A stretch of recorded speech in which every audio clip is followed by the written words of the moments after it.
El trumpismo como signo de la crisis ideológica en curso. Rebelión.org. Pluma Edgar Fernández. Parte 3. La que se siente incómoda con la democracia capitalista y procura deslastrarse de ella. Es así que entre las fuerzas que componen el movimiento ultraconservador que encabeza Trump, sintetizado como MAGA, coexisten corrientes que en su conjunto han desplegado una fuerte campaña para deshacerse de la democracia, a la que entienden como un sistema fallido que impedirá el progreso social y tecnológico, contándose entre ellos a los neoreaccionarios asociados a la tesis de la Ilustración Oscura, Curtis Yarvin, más Nick Landon, la élite tech, Peter Thiel y Elon Musk, la alt-right o el postliberalismo. De ahí que las acciones políticas en contra de los derechos y de la democracia no se correspondan a errores o impulsos incontrolados, pudiéndose mencionar, entre otros, el ataque armado contra el Congreso de los Estados Unidos o el sistemático desconocimiento de acudir a esa instancia al momento de entrar en guerra contra Irán o para apoyar abiertamente al genocidio en Gaza.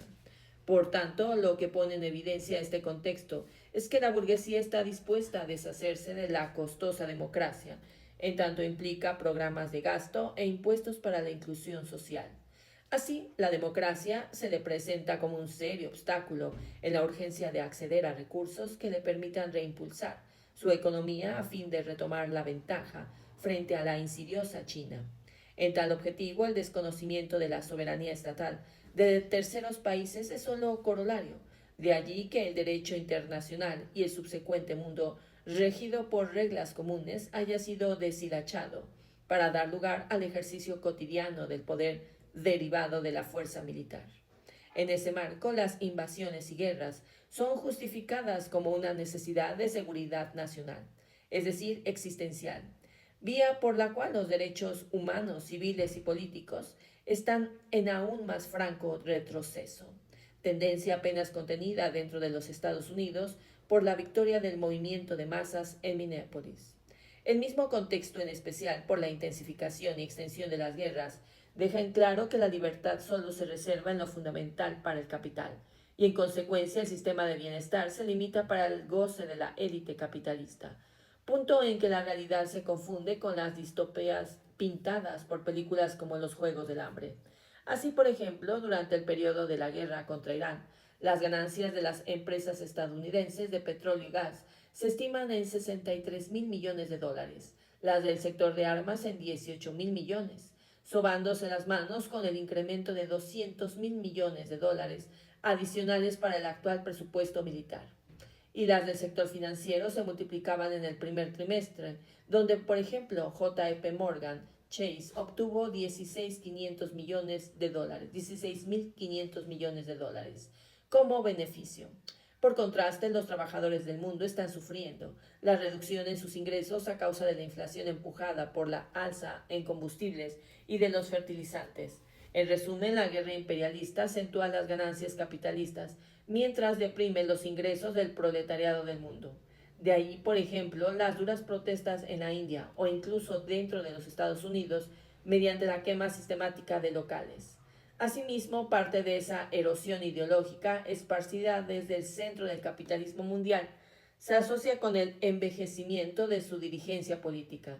Tanto Biden como Trump son octogenarios que parecen mostrar serios signos de desgaste mental y evidenciando ausencia de vitalidad y dificultades en la renovación de cuadros en el ejercicio de la dirección. En particular, las alarmas saltaron tras la desmedida afirmación de Trump sobre que borraría una civilización en amenaza directa contra Irán. Este comentario llevó a algunos dirigentes del mismo partido republicano a plantearse la destitución del presidente por asuntos mentales, o a figuras tan relevantes dentro del alt-right como Alex Jones a describir ese comportamiento como el de un supervillano desquiciado. Voces que en realidad se unen a las de Susie Wiles, jefa del gabinete de la Casa Blanca, quien en diciembre del 2025 en Vanity Fair afirmó que Trump tenía una personalidad de un alcohólico. En relación a los erráticos vaivienes de Trump, las empresas capitalistas de comunicación han procurado reducirlo a una forma de presionar y negociar. Sin embargo, difícilmente han podido lidiar con las ofensas en contra del Papa León XIV, de quien Trump afirmó que le gusta el crimen, supongo, agregando que era terrible para la política exterior de los Estados Unidos.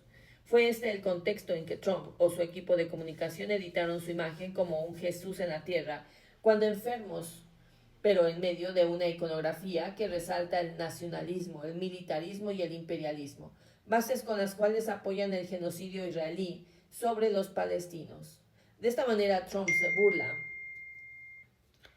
se burla y pisotea los fundamentos morales más íntimos de su propio discurso ideológico, resumido en la fórmula de civilización occidental, pues la supuesta reserva moral del occidente residiría en los valores cristianos, donde el amor hacia los demás debería ser el sustento de la solidaridad y acogimiento de los otros, principio negado sistemáticamente por todas las prácticas inherentes al capitalismo y su forma más desarrollada. La negación práctica de los llamados valores fundamentales de Occidente parece ser la contraseña necesaria para ser parte de la red mundial de la élite burguesa en el mundo, tal como lo viene desvelando el llamado caso Epstein. Así que ser pedófilo y alentar, usar y encubrir el tráfico sexual, incluso de carácter violento y de talento esclavista, se revela como una seña de su identidad colectiva, base sobre la cual se fortalece la red de confianza y compadrazgo económico y político, consolidada con mecanismos de control, chantaje y represión interna entre sus propios miembros, tal como en parte lo describe la serie de televisión española Los Preferidos de Midas.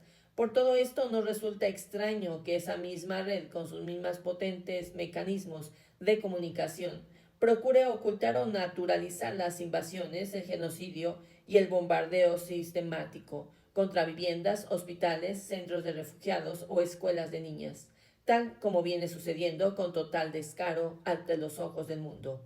Último, crisis ideológica y posibilidades del proyecto alternativo. La crisis del capitalismo, considerada en forma amplia, suma las dificultades económicas, el deterioro de la democracia capitalista y una crisis ideológica en camino. Como antes se argumentó, la crisis de la ideología desnuda las contradicciones inmanentes del poder dominante y crea potencialidades en las que puede prosperar el proyecto alternativo proletario. Sin embargo, aquí brota una diferencia importante con el periodo y situación que Gramsci consideró en su análisis sobre hegemonía. En cuanto a fines del siglo XIX e inicios del XX, el movimiento proletario contaba con una fuerza organizada que le permitió incidir en la definición de las sendas políticas posteriores, fuese en la victoria de lo que fue la URSS o empujando la ampliación de la democracia en Occidente, tal como brevemente se señaló.